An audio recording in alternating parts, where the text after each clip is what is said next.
at Tarabella Distillery, owner of the TTBmath.com software, a software every winery, brewery, distillery must be on if they want to be cost efficient.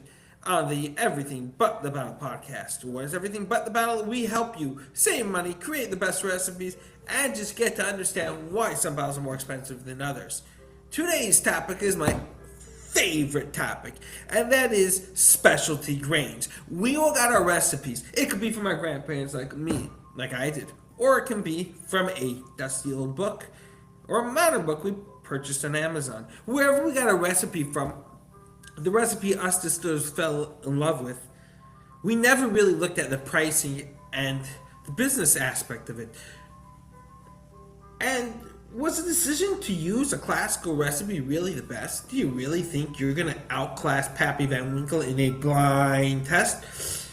A blind test, but they know the tasting notes of Pappy Van Winkle, so they're going to make it win. So they ain't really blind. It's like saying it's all about the flavor and then saying it's blind. Well, you know the flavor profile, and if you develop your taste buds enough, guess what? You'll be able to recognize it the same way a even blind person can recognize who the Mona Lisa is. That said, make a product that's locally sourced the grain. So if you live in the area where, and this was Barbara I had last week, she was fantastic and still up in Canada. She was what's called triticale. I believe I got that one right. It's locally grown, it's strong, it's the most cost efficient, but it adds a unique aspect to the actual spirit. It's locally grown, local flavors. It's a stronger flavor. It stands out in contests, as she so eloquently explained. People didn't even believe that it was only aged for 5 or 7 years and not 15 years. So this is something that you need to do a price analysis on. Not only that, it makes you stand out. Another cool thing is oats. You heard me right. Oats. Most people are scared of oats, but oats are very cheap. Just go to the grocery store and you'll see on how oats are a really cheap product. And boom, you got something unique, something tasty, something that will stand out and wow your ingredients. And even if it doesn't, guess what? You got those hyperallergens that will buy it. I know, I shouldn't have said that. But oats are not,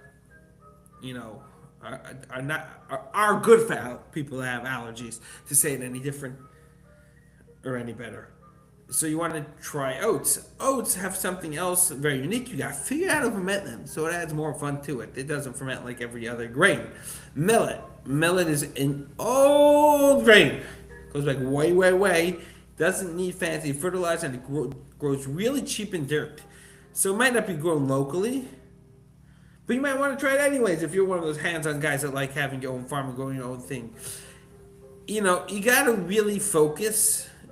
You got to really expand yourself out of the distillery, winery, or brewery, and learn a little more. YouTube is a great way to learn about other grains. Go to local farm meetings, farmers markets, meet with them. You'll be shocked.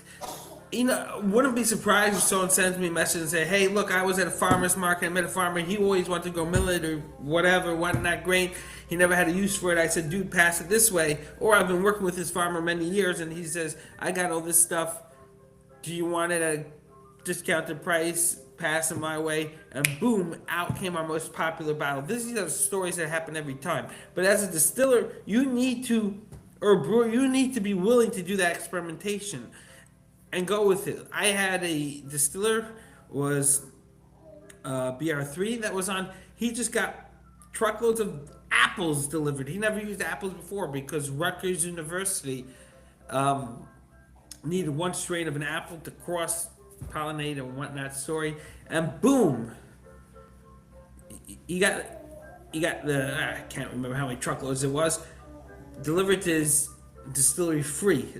Imagine free ingredients. Be open, be acceptable. There's always ChatGPT, Google, and whatnot. Run your new creative recipes, and you might just have a bestseller, or at least a great story to tell. If you are a winery, brewery, distillery, and you are not using ttbmath.com yet, you are really losing out. You can be saving tremendous on your bottom line. Not only that, you will be able to focus on the art and actually try one of these crazy odd recipes, if we can even call a recipe, and possibly have a whole new attraction. Stay tuned for our next podcast tomorrow on Course Automation and our show coming right up in 5 minutes.